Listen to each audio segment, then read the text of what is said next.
होगा और वो आने वाला है फिक्स्ड एसेट के ग्रुप में, ठीक है। एंड उसके ऊपर जो एडजस्टमेंट है वो भी हम कर लेंगे। उसके बाद प्राइस फ्लक्चुएशन फंड, जो फंड है वो कहाँ पे आते हैं, बैलेंस शीट के लायबिलिटीज में, रिजर्व एंड फंड के ग्रुप में। रिजर्व फंड के ग्रुप में आपको प्राइस फ्लक्चुएशन फंड लिखना है।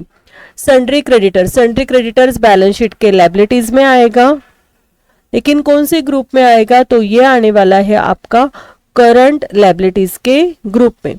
सन्ड्री डेटर्स कहाँ पे आएगा, बैलेंस शीट के एसेट में, क्योंकि इसका सेपरेट दिया है। देखो अगर आप फॉर्मेट है ना अच्छी तरह से लिखोगे ना तो प्रॉब्लम बहुत इजी हो जाता है, क्योंकि वो ऑलरेडी रेडी है ना, तो वहां पे अगर आइटम्स दिए हैं सिर्फ उसके सामने हमें वैल्यूज पुट करनी होती है, ठीक है।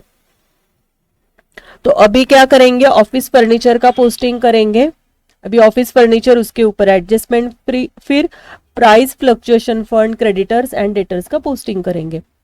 तो अभी ऑफिस फर्नीचर के ऊपर क्या एडजस्टमेंट है वो हमें देखनी है।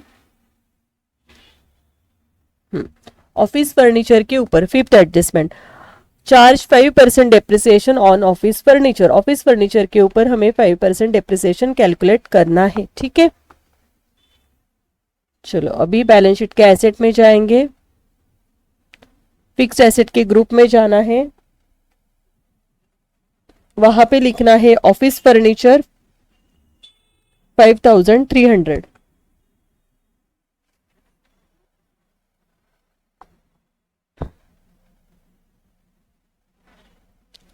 Office furniture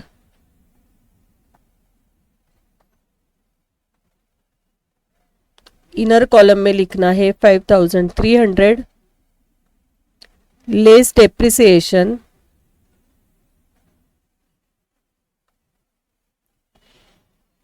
at 5%। 5300 के ऊपर 5% डिप्रिसिएशन आने वाला है आपका 265। करो ये माइनस, 5300 माइनस 265, तो ये आउटर में आएगा 5035। अभी डेप्रिसिएशन का सेकेंड इफेक्ट कहाँ पे हो जाएगा, तो डेप्रिसिएशन का सेकेंड इफेक्ट आपका आने वाला है प्रॉफिट एंड लॉस के डेबिट साइड में। प्रॉफिट एंड लॉस के डेबिट में कहाँ पे आना चाहिए, तो डेप्रिसिएशन का वहां पे ग्रुप है, ये देखो डेप्रिसिएशन ऑन फिक्स्ड एसेट, यहाँ पे लिखना है आपको ऑफिस फर्नीचर।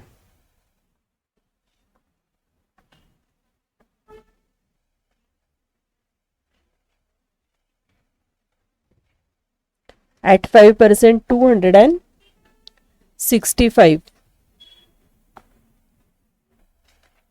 ऑफिस फर्नीचर के बाद है प्राइस फ्लक्चुएशन फंड, सब टाइप के फंड बैलेंस शीट के लायबिलिटीज में, रिजर्व एंड सरप्लस के ग्रुप में आने चाहिए, ठीक है। तो अभी जाना है reserve fund and other funds के ग्रुप में जाना है, वहां पे लिखना है प्राइस फ्लक्चुएशन फंड 800, लिखो यहाँ पे।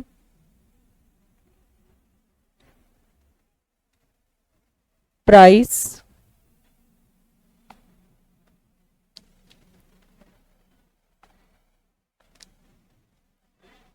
फ्लक्चुएशन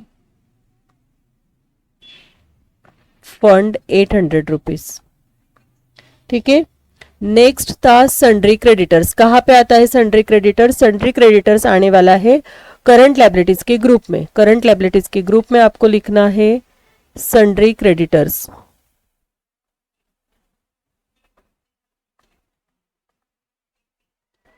सन्ड्री क्रेडिटर्स की अमाउंट है 2000।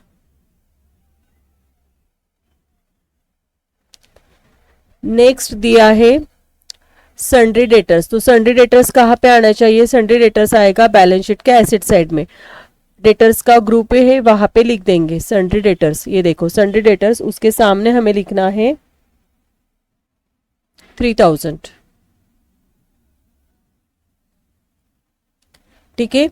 यहां तक हमारा पोस्टिंग कंप्लीट हुआ है। अभी नेक्स्ट क्या है वो हमें देखना है, डेटर्स के बाद क्या क्या है ट्रायल बैलेंस में।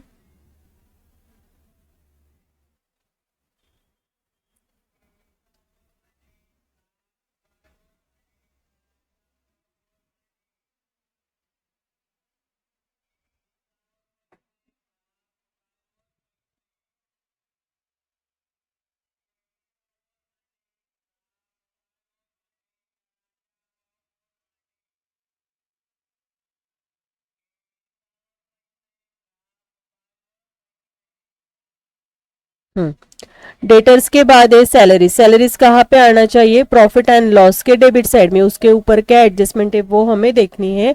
उसके बाद है कमीशन। कमीशन डेबिट साइड में अमाउंट है, इसलिए ये प्रॉफिट एंड लॉस के डेबिट साइड में आएगा। लेकिन प्रॉफिट एंड लॉस के डेबिट साइड में कमीशन का ग्रुप नहीं है, इसलिए वो लास्ट में जो अदर आइटम्स का ग्रुप है वहां पे हम कमीशन लिख देंगे। ओके। उसके बाद कमीशन पेएबल। पेएबल का मतलब होता है आउटस्टैंडिंग, और ये हमारी लायबिलिटीज है, इसलिए बैलेंस शीट के लायबिलिटीज में हमें जाना है, करंट लायबिलिटीज के ग्रुप में लिख देंगे कमीशन पेएबल। ओके। तो अभी सैलरीज उसके ऊपर के एडजस्टमेंट कर लेते हैं। उसके बाद कमीशन है एंड कमीशन पेएबल, इसका पोस्टिंग करेंगे। ठीक है। सैलरीज प्रॉफिट एंड लॉस के, हाँ अभी सैलरीज के ऊपर क्या एडजस्टमेंट है? तो आउटस्टैंडिंग एक्सपेंसेस 31 मार्च 2022, मतलब सैलरीज आउटस्टैंडिंग है, वहां पे रेंट एंड सैलरी दिया है 200 रुपीज। रेंट के ऊपर कितना है? 200 रुपीज आउटस्टैंडिंग है। तो इसका इफेक्ट क्या होना चाहिए? इसका इफेक्ट जाएगा प्रॉफिट एंड लॉस में, ये आउटस्टैंडिंग सैलरी हमें ऐड करनी है एंड बैलेंस शीट के लायबिलिटीज में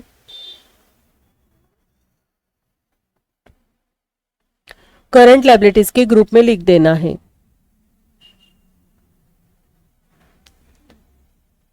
ठीक है। चलो प्रॉफिट एंड लॉस के डेबिट साइड में जाना है, सैलरीज के ग्रुप में।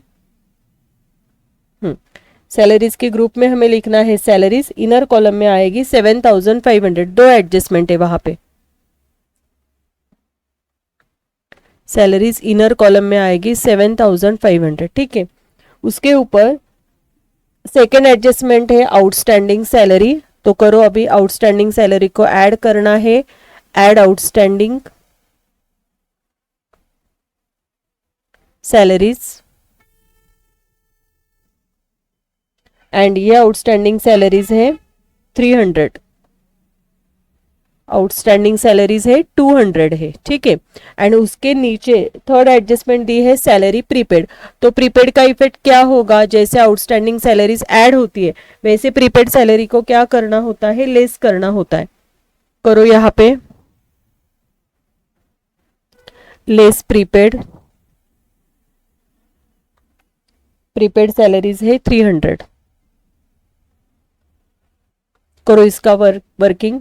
7500 प्लस 2400 एंड माइनस 300। आउटर में सैलरीज आने वाली है 7400। ठीक है। अभी आउटस्टैंडिंग का इफेक्ट आपको लायबिलिटीज में देना है, करंट लायबिलिटीज के ग्रुप में, एंड प्रीपेड का इफेक्ट जाने वाला है बैलेंस शीट के एसेट में, अदर आइटम्स के ग्रुप में। ठीक है। चलो बैलेंस शीट के लायबिलिटीज में जाएंगे। करंट लायबिलिटीज के ग्रुप में जाना है, वहां पे लिखना है आउटस्टैंडिंग सैलरीज 200।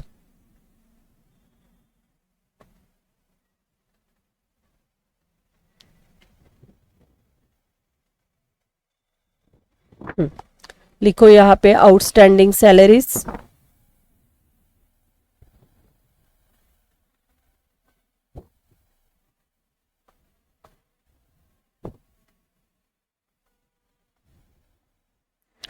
प्रीपेड सैलरी यहाँ पे एसेट में लिखना है, अदर आइटम्स के ग्रुप में।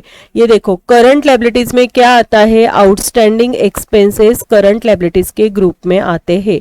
एंड यहाँ पे outstanding income and prepaid expenses. ठीक है। इसका सेकेंड इफेक्ट होने वाला है। तो यहाँ पे हम लिखने वाले हैं प्रीपेड सैलरीज, एंड इसके अमाउंट है 300। उसके बाद है कमीशन। कमीशन जाएगा प्रॉफिट एंड लॉस के डेबिट साइड में। अभी कमीशन का ग्रुप नहीं है, इसलिए प्रॉफिट एंड लॉस के डेबिट साइड में आपको अदर आइटम्स के ग्रुप में लिख देना है कमीशन।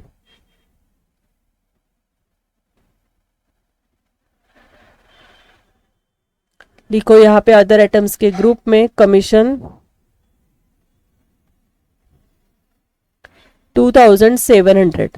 उसके बाद है कमीशन पेएबल। अभी पेबल का मतलब क्या होता है, आउटस्टैंडिंग कमीशन है, इसलिए फिर से वो क्या होने वाली है, हमारी लायबिलिटीज होने वाली है। तो करंट लायबिलिटीज के ग्रुप में आपको लिखना है यहाँ पे कमीशन पेबल, एंड इसके अमाउंट है 500। ठीक है, यहाँ तक पोस्टिंग कंप्लीट हुआ है।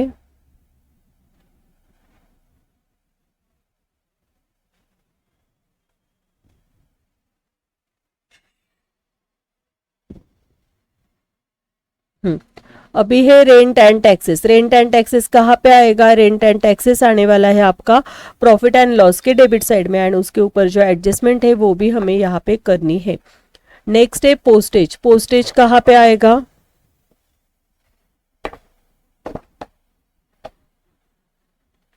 पोस्टेज भी आएगा प्रॉफिट एंड लॉस के डेबिट साइड में। उसके बाद ट्रैवलिंग एंड कन्वेंस, ये भी प्रॉफिट एंड लॉस का आइटम है, ये प्रॉफिट एंड लॉस के डेबिट साइड में लिखना है। Printing and stationery, printing and stationery भी प्रॉफिट एंड लॉस के डेबिट साइड में आने वाला है। इसके सेपरेट सेपरेट नाम वहां पे है, वहां पे आपको लिख देना है। पहले तो लिखेंगे हम रेंट एंड टैक्सेस, एंड उसके ऊपर जो एडजस्टमेंट है वो भी यहाँ पे हमें करनी होगी। ये देखो, आउटस्टैंडिंग रेंट कितना है, 100 रुपीज। तो आउटस्टैंडिंग रेंट को हमें क्या करना है, ऐड करना है। पहले तो हम प्रॉफिट एंड लॉस के ग्रुप में जाएंगे, वहां पे रेंट एंड टैक्सेस का ग्रुप देखेंगे। तो रेंट एंड टैक्सेस का ग्रुप है क्या, हमारे पास है रेंट, रेट्स एंड टैक्सेस। तो उसके नीचे आपको लिखना है rent and taxes, inner column में 2600 लिखो यहाँ पे।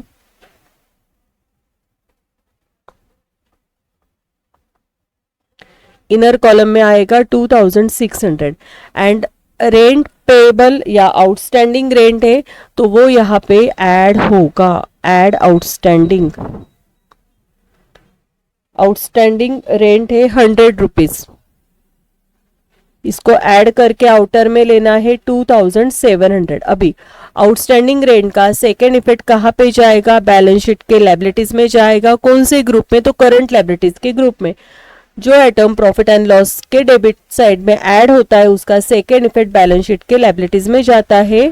जो लेस होता है उसका सेकेंड इफेक्ट बैलेंस शीट के एसेट में जाता है। ये पहले ही हमने वीडियो में देखा है कि नहीं। तो करंट लायबिलिटीज के ग्रुप में हमें जाना है। ओके, वहां पे लिखना है आउटस्टैंडिंग रेंट 100 रुपीज, लिखो यहाँ पे।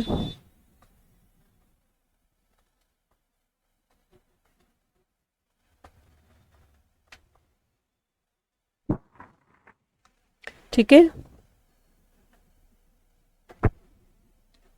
उसके बाद है पोस्टेज। पोस्टेज कहाँ पे लिखेंगे, पोस्टेज ये प्रॉफिट एंड लॉस का आइटम है, प्रॉफिट एंड लॉस के डेबिट साइड में जाना है।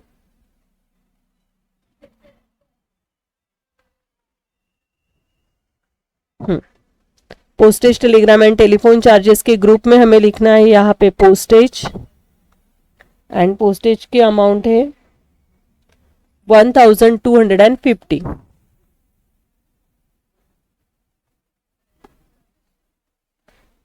नेक्स्ट है travelling and conveyance 200। Travelling and conveyance, travelling का ग्रुप है क्या, ये देखो।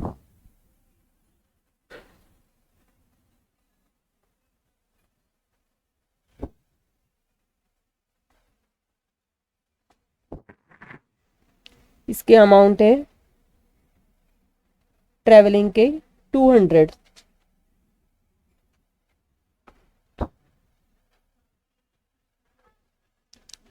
उसके बाद प्रिंटिंग एंड स्टेशनरी,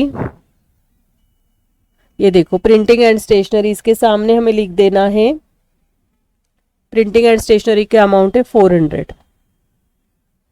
ठीक है, यहां तक पोस्टिंग हुआ है। अभी आगे का,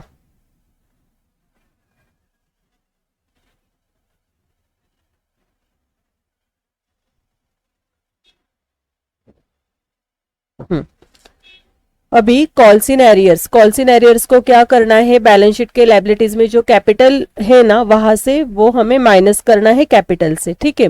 उसके बाद डिविडेंड दिया है तो डिविडेंड डेबिट साइड में है, इसलिए बैलेंस शीट के लायबिलिटीज में लिखने वाले हैं कौन से ग्रुप में, अनपेड डिविडेंड के ग्रुप में, लेकिन वहां पे हमें ये माइनस करना है, ठीक है ना। उसकी वर्किंग नोट बनाएंगे वैसे तो। नेक्स्ट है ऑडिट फीस कहाँ पे आना चाहिए, ये आएगा प्रॉफिट एंड लॉस के डेबिट साइड में।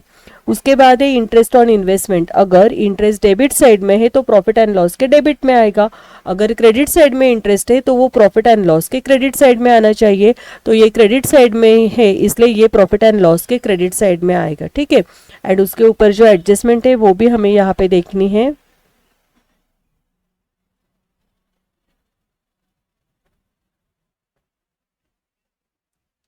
उसके ऊपर एडजस्टमेंट है, इंटरेस्ट एक्यूर्ड ऑन इन्वेस्टमेंट वॉज ₹200, ₹200 क्या है, इंटरेस्ट एक्यूर्ड है, ठीक है। तो वो हमें क्या करना होगा, इंटरेस्ट को क्या करना होगा, प्रॉफिट एंड लॉस के क्रेडिट साइड में जो इंटरेस्ट है वहां पे वो ऐड करना है, एंड सेकेंड इफेक्ट उसका बैलेंस शीट के एसेट साइड में अदर आइटम्स के ग्रुप में देना है, ठीक है। देखो प्रॉफिट एंड लॉस के डेबिट साइड में जो इंटरेस्ट होता है उसके ऊपर भी एडजस्टमेंट आती है, या क्रेडिट साइड में जो इंटरेस्ट होता है उसके ऊपर भी एडजस्टमेंट आती है, लेकिन ये हमेशा ऐड ही होता है इंटरेस्ट। सिर्फ जो डेबिट साइड में इफेक्ट होता है सेकेंड इफेक्ट वो जाता है बैलेंस शीट के लायबिलिटीज साइड में, करंट लायबिलिटीज के ग्रुप में, एंड जो इफेक्ट क्रेडिट साइड में होता है, क्रेडिट साइड में जो ऐड होता है क्योंकि वो इनकम है इसलिए वो बैलेंस शीट के एसेट साइड में अदर आइटम्स के ग्रुप में देना है, ठीक है। तो पहले तो लिखने वाले हैं, कहाँ तक हुआ था हमारा, प्रिंटिंग एंड स्टेशनरी। अभी तो हमें लिखना है कॉल्स इन एरियर्स लिखना है। कॉल्स इन एरियर्स के लिए हमें जाना है बैलेंस शीट के लायबिलिटीज में जो कैपिटल है वहां पे जाएंगे, कैपिटल ऑलरेडी हमने इनर कॉलम में लिख के रखा है एंड कॉल्स इन एरियर्स भी लिखा है, तो वहां पे सिर्फ हमें क्या करनी है, वैल्यू पुट करनी है, ठीक है। ये देखो इश्यू एंड सब्सक्राइब है, कॉल्स इन एरियर्स कितने 600, ये माइनस करके आउटर में आने वाला है आपका 9400। उसके बाद क्या है, डिविडेंड डेबिट साइड में है, ट्रायल बैलेंस के अगर डेबिट साइड में डिविडेंड है तो अनपेड डिविडेंड में वो माइनस करना होता है। उसका वर्किंग कैसे होगा, ये देखो अनपेड डिविडेंड में आपको क्या करना है ना, पहले प्रोविजन लेना है। प्रोविजन का मतलब क्या होता है, जो डिविडेंड बैलेंस ट्रायल एडजस्टमेंट से आएगा जो कैलकुलेट करेंगे ना वो लेना है, एंड उससे ये ट्रायल बैलेंस का जो डिविडेंड है वो क्या करना है, हमें पेड करना है, ठीक है। तो प्रोविजन कहाँ से मिलेगा, प्रोविजन आपको मिलेगा एडजस्टमेंट से, एंड पेड कहाँ से मिलेगा, पेड मिलेगा ट्रायल बैलेंस से। तो अभी पेड डिविडेंड है तो उसकी अमाउंट है वहां पे 470, यहाँ पे लिख के रखो 470, ओके। डिविडेंड के बाद क्या है, ऑडिट फीस कहाँ पे आती है, ऑडिट फीस आती है प्रॉफिट एंड लॉस के डेबिट साइड में। प्रॉफिट एंड लॉस के डेबिट साइड में ऑडिट फीस का अगर ग्रुप है तो वहां पे हमें ऑडिट फीस लिख देनी है क्या ग्रुप, ऑडिट फीस, ये देखो ऑडिट फीस, इसके नीचे आपको लिखना है audit fees, and audit fees की अमाउंट है 400। नेक्स्ट है इंटरेस्ट ऑन इन्वेस्टमेंट, अगर इंटरेस्ट ऑन इन्वेस्टमेंट है क्रेडिट साइड में अमाउंट है इसलिए ये प्रॉफिट एंड लॉस के क्रेडिट साइड में आएगा, ठीक है। ये देखो यहाँ पे लिखो interest received on loans and advances, and उसके नीचे है ऑन इन्वेस्टमेंट, तो इन्वेस्टमेंट के सामने हमें लिखना है इंटरेस्ट 1100 इनर कॉलम में। उसके ऊपर इंटरेस्ट एक्यूर्ड की एडजस्टमेंट है तो वो वहां पे क्या करना है, ऐड करना है, फोर्थ एडजस्टमेंट इंटरेस्ट एक्यूर्ड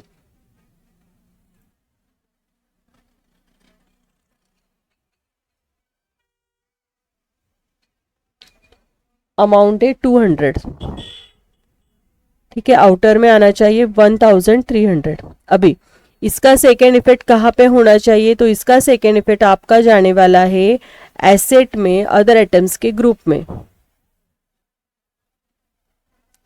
एंड अगर डेबिट साइड में ऐड होता है इंटरेस्ट तो इसका सेकेंड इफेक्ट बैलेंस शीट के लायबिलिटीज में करंट लायबिलिटीज के ग्रुप में आपको लिख देना है, करंट लायबिलिटीज, ठीक है।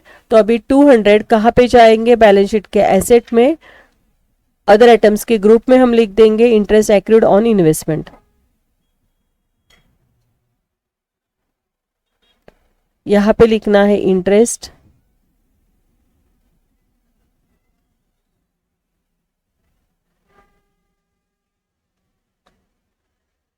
Accrued on investment.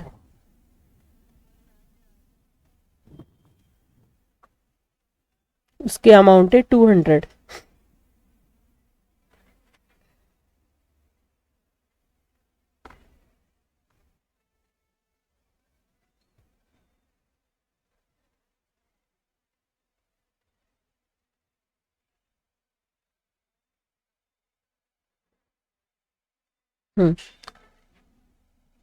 नेक्स्ट है प्रॉफिट फॉर द ईयर। तो प्रॉफिट फॉर द ईयर कहाँ पे लिखना है, बैलेंस शीट के लायबिलिटीज में लिखने वाले हैं। लास्ट में जो प्रॉफिट एंड लॉस का ग्रुप है वहां पे हमें ये लिखना है profit for the year, and 25% profit निकाल के वो रिजर्व फंड को ऐड करना है, ट्रांसफर करना होता है। उसके बाद इक्विपमेंट जो एसेट है, फिक्स्ड एसेट है, तो बैलेंस शीट के एसेट साइड में फिक्स्ड एसेट के ग्रुप में ये आने वाला है इक्विपमेंट, ठीक है। उसके बाद है एडमिशन फीस। देखो एडमिशन फीस क्रेडिट साइड में है, मतलब ये इनकम हो गया, तो ये आना चाहिए आपका प्रॉफिट एंड लॉस के क्रेडिट साइड में। परचेसेस कहाँ पे आएगा, परचेसेस एंड कैरेज कार्टेज, ये आएगा ट्रेडिंग के डेबिट साइड में। वो तो फॉर्मेट ही है, परचेसेस का फॉर्मेट है हमारे पास, तो परचेसेस के सामने आपको लिख देना है। एंड कैरेज एंड कार्टेज कहाँ पे आता है, ट्रेडिंग के डेबिट में। अगर कैरेज है तो ट्रेडिंग के डेबिट में आएगा, कैरेज इनवर्ड है तो वो भी ट्रेडिंग के डेबिट में आता है, लेकिन जब कैरेज आउटवर्ड होता है तब वो कहाँ पे आता है, प्रॉफिट एंड लॉस के डेबिट में। तो अभी profit for the year, equipment, admission fees, purchases and carriage and cartridge, इसका पोस्टिंग कर लेते हैं। प्रॉफिट फॉर द ईयर के लिए हमें जाना है बैलेंस शीट के लायबिलिटी साइड में सबसे लास्ट।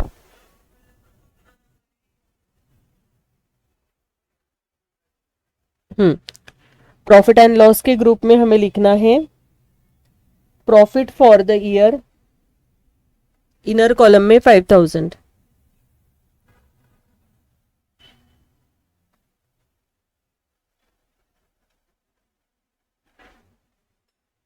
इनर कॉलम में 5000, एंड इसके ऊपर 25% प्रॉफिट कैलकुलेट कर लेते हैं एंड वो रिजर्व फंड को ट्रांसफर कर देंगे।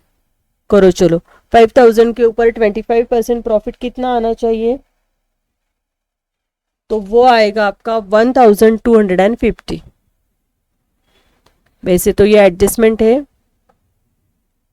ओके।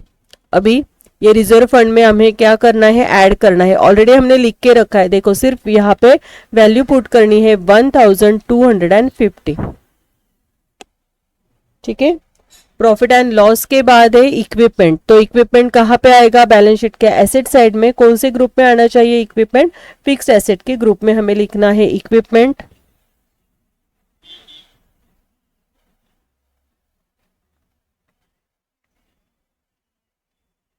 $1800। उसके बाद है एडमिशन फीस। तो एडमिशन फीस ये प्रॉफिट एंड लॉस का आइटम है, क्रेडिट साइड में अमाउंट है, इसलिए प्रॉफिट एंड लॉस की क्रेडिट साइड में हमें देखना है एडमिशन फीस है क्या, नहीं एडमिशन फीस सेपरेट तो नहीं दिया है, तो यहां पे लिख देंगे एडमिशन फीस लास्ट में।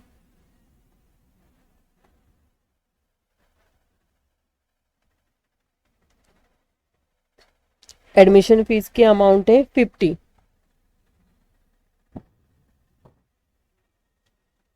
नेक्स्ट है परचेसेस। परचेसेस एक कहाँ का आइटम है, ये आएगा ट्रेडिंग के डेबिट साइड में। ट्रेडिंग के डेबिट साइड में परचेसेस है, वहां पे लिखना है 1,58,500। लिखो यहाँ पे, आउटर में लिखेंगे क्योंकि रिटर्न्स नहीं है, 1,58,500। उसके बाद है कैरेज एंड कार्टेज, ये आने वाला है आपका ट्रेडिंग के डेबिट साइड में 2, कैरेज एंड कार्टेज, इसके अमाउंट है 4000, ओके। यहाँ तक पोस्टिंग कंप्लीट हुआ है। चलो अभी थोड़ा सा ही बाकी है। हाँ, इन्वेस्टमेंट कहाँ पे जाएगा? इन्वेस्टमेंट जाने वाला है बैलेंस शीट के एसेट साइड में, इन्वेस्टमेंट के ग्रुप में। सेल्स कहाँ पे जाएगा? सेल्स जाएगा आपका ट्रेडिंग के क्रेडिट साइड में, ठीक है। उसके बाद cash in hand and cash at bank, ये बैलेंस शीट के कहाँ पे लिखना है? एसेट साइड में लिखना है, ठीक है। पहले ये सब पोस्टिंग कर लेते हैं, फिर एडजस्टमेंट देखेंगे क्या क्या एडजस्टमेंट बाकी है। तो बैलेंस शीट के एसेट में हमें जाना है, इन्वेस्टमेंट के ग्रुप में जाएंगे। इन्वेस्टमेंट के ग्रुप में हमें लिखना है 10,000, लिखो यहाँ पे 10,000। उसके बाद है सेल्स। सेल्स कहाँ पे आएगा? सेल्स आने वाला है आपका ट्रेडिंग अकाउंट के क्रेडिट साइड में 2,05,000।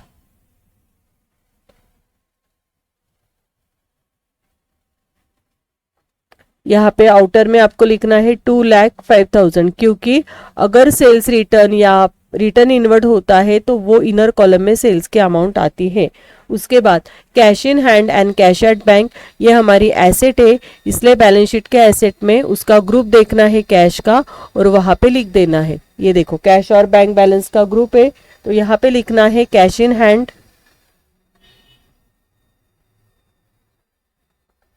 1,480। उसके बाद कैश एट बैंक 15,000।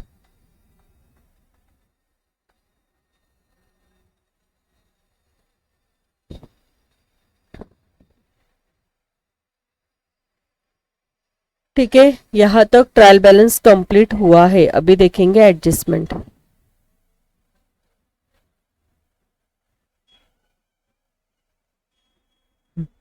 पहले एडजस्टमेंट है क्लोजिंग स्टॉक। क्लोजिंग स्टॉक आपको पता ही, और यहाँ पे cost price and market value दी है, मार्केट प्राइस दी है। तो जो अमाउंट मतलब whichever is lower should be recorded. जो अमाउंट कौन सी लो प्राइस है 12,500, तो उसका हम पोस्टिंग करेंगे। और इसके इफेक्ट कहाँ पे जाते हैं? क्लोजिंग स्टॉक का इफेक्ट जाने वाला है ट्रेडिंग अकाउंट के क्रेडिट साइड में एंड बैलेंस शीट के एसेट साइड में। करंट एसेट के ग्रुप में हमें लिखना है क्लोजिंग स्टॉक 12,500, ठीक है। तो चलो अभी ट्रेडिंग के क्रेडिट साइड में जाएंगे।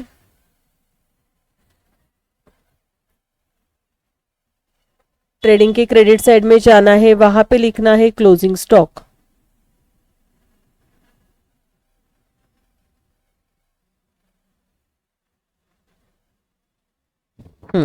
क्लोजिंग स्टॉक ऑलरेडी लिखा है, वैल्यू पुट कर देते हैं 12,500, लिखो यहाँ पे। एंड इसका सेकेंड इफेक्ट जाने वाला है बैलेंस शीट के एसेट साइड में, करंट एसेट के ग्रुप में लिखना है। ये देखो बैलेंस शीट के एसेट साइड में करंट एसेट का ग्रुप है, यहां पे लिखना है क्लोजिंग स्टॉक 12,500, ठीक है। यहां पे हमारी फर्स्ट एडजस्टमेंट कंप्लीट हुई है।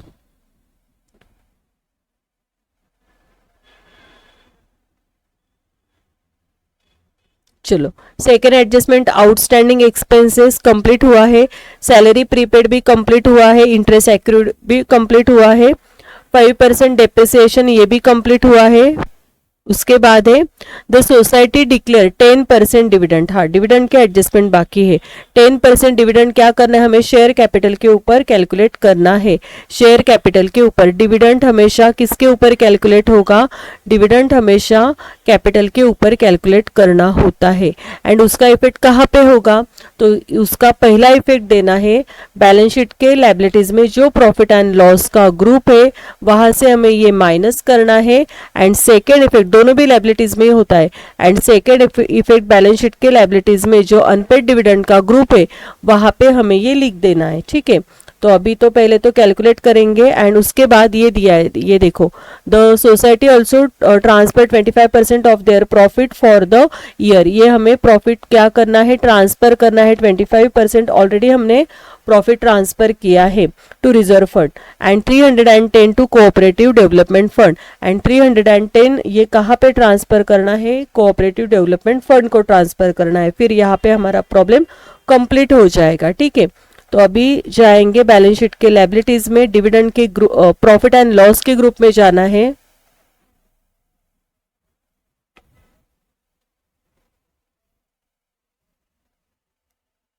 चलो बैलेंस शीट के लायबिलिटीज में जाना है, प्रॉफिट एंड लॉस के ग्रुप में लास्ट में, वहां से 10% डिविडेंड को क्या करना है, माइनस करना है। पहले तो कैलकुलेट करना होगा ना, कैपिटल देखना होगा कितना कैपिटल है।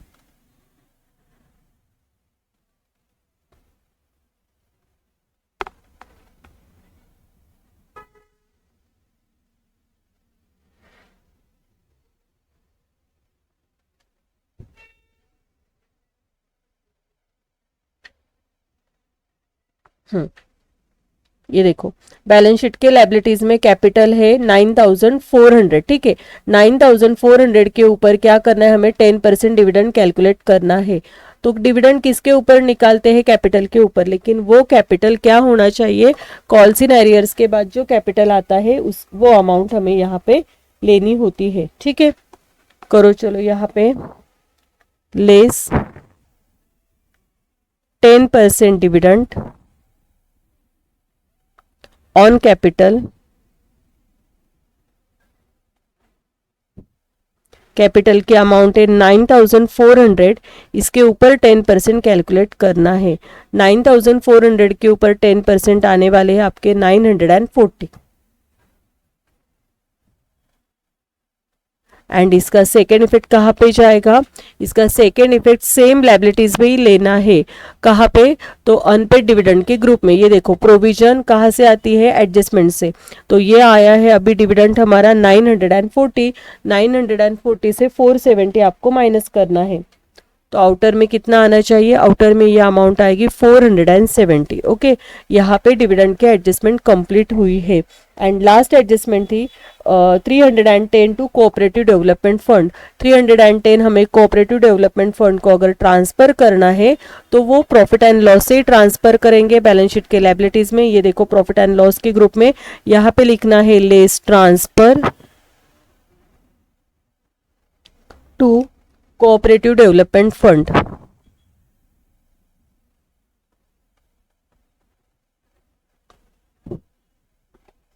इसके अमाउंट है 310।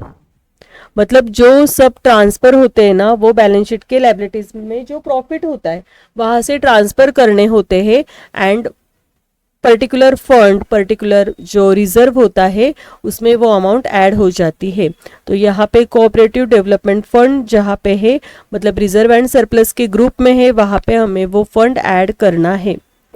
ऑलरेडी हमने इनर कॉलम में लिखा होगा वो, ये देखो ट्रांसफर वगैरह भी लिखा है, तो वहाँ पे लिख देंगे 310। इसकी टोटल आउटर में आनी चाहिए आपकी 810।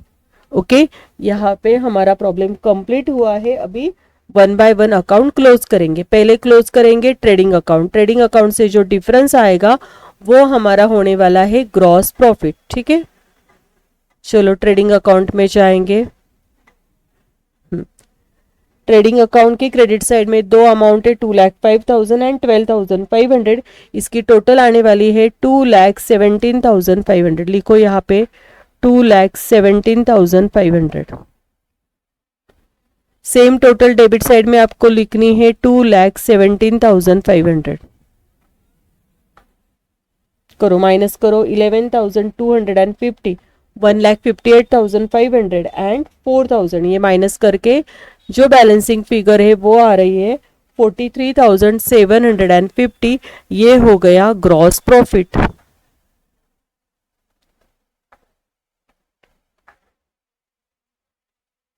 ओके, ग्रॉस प्रॉफिट कहाँ पे पोस्टिंग होता है, तो ग्रॉस प्रॉफिट अभी जाएगा प्रॉफिट एंड लॉस के क्रेडिट साइड में। हमें ये ग्रॉस प्रॉफिट को क्या करना है, ट्रांसफर करना है।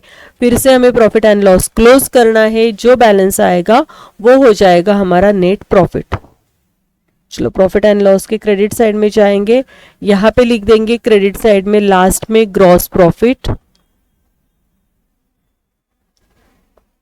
ग्रॉस प्रॉफिट की अमाउंट है 43,750।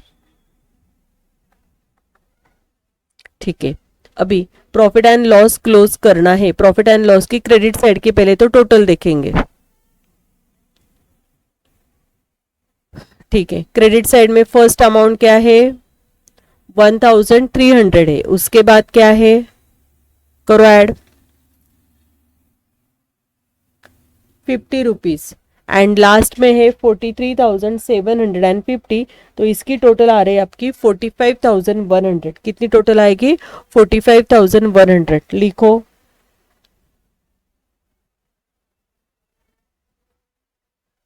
हम्म, 45,100।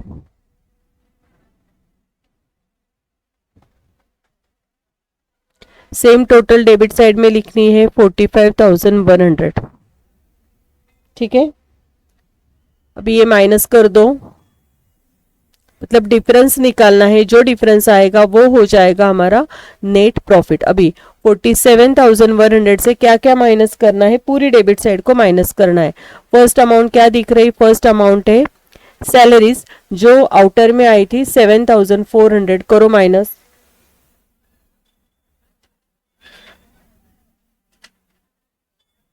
सैलरीज के बाद है 200,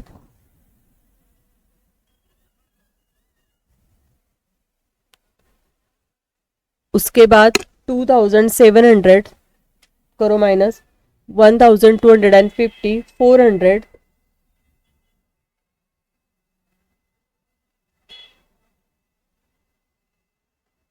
265, 2,700। ये सब माइनस करके जो बैलेंसिंग फिगर है वो आ रही है 29,785। 29,785। तो ये हमें मिल गया है नेट प्रॉफिट। ओके, अभी ये नेट प्रॉफिट क्या करना है, ये नेट प्रॉफिट बैलेंस शीट के लायबिलिटीज में प्रॉफिट एंड लॉस के ग्रुप में ऐड करना होता है। बैलेंस शीट के लायबिलिटीज में प्रॉफिट एंड लॉस के ग्रुप में हमें ये नेट प्रॉफिट ऐड करके फिर इसका कैलकुलेशन करके आउटर में लेना है ऐड नेट प्रॉफिट, जो आया है 29,785। अभी प्रॉफिट एंड लॉस का पूरा ये वर्किंग करो, चलो करो वर्किंग। प्रॉफिट एंड लॉस में 5,000, उसके बाद रिजर्व फंड के 1250 माइनस करने हैं, 940 को भी माइनस करना है, 310 को भी माइनस करना है। लेकिन नेट प्रॉफिट यहाँ पे 29,785 को क्या करना है, आपको ऐड करना है। ठीक है, तो वो सब कैलकुलेशन आ रहा है 32,285। लिखो यहाँ पे 32,285। ओके, अभी बैलेंस शीट टैली करेंगे। एसेट साइड की टोटल लेनी है एंड लायबिलिटीज की टोटल लेनी है। ये दोनों टोटल हमारी सेम आनी चाहिए। ठीक है, चलो एसेट में क्या क्या अमाउंट है,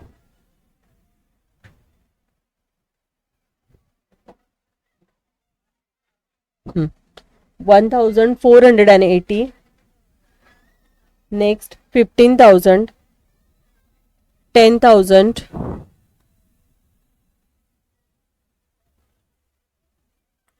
उसके बाद है 3,000, 12,500, 5,035, 1,800, 300 एंड 200। इन सब की टोटल आ रही 49,315। 49,315। अभी एसेट तो कंप्लीट हो गई, अभी लायबिलिटीज की टोटल करेंगे। लायबिलिटी साइड में फर्स्ट है 9,400 कैपिटल,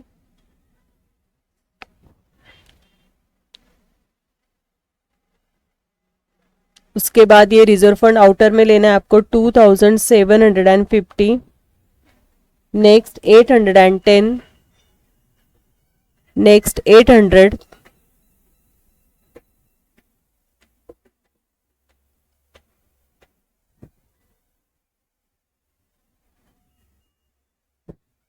क्रेडिटर्स के 2000, इसके बाद 200, 500, 100, 470 एंड लास्ट में है 32,285। तो ये सब टोटल आ रही है, आपकी सेम टोटल आ रही है 49,315।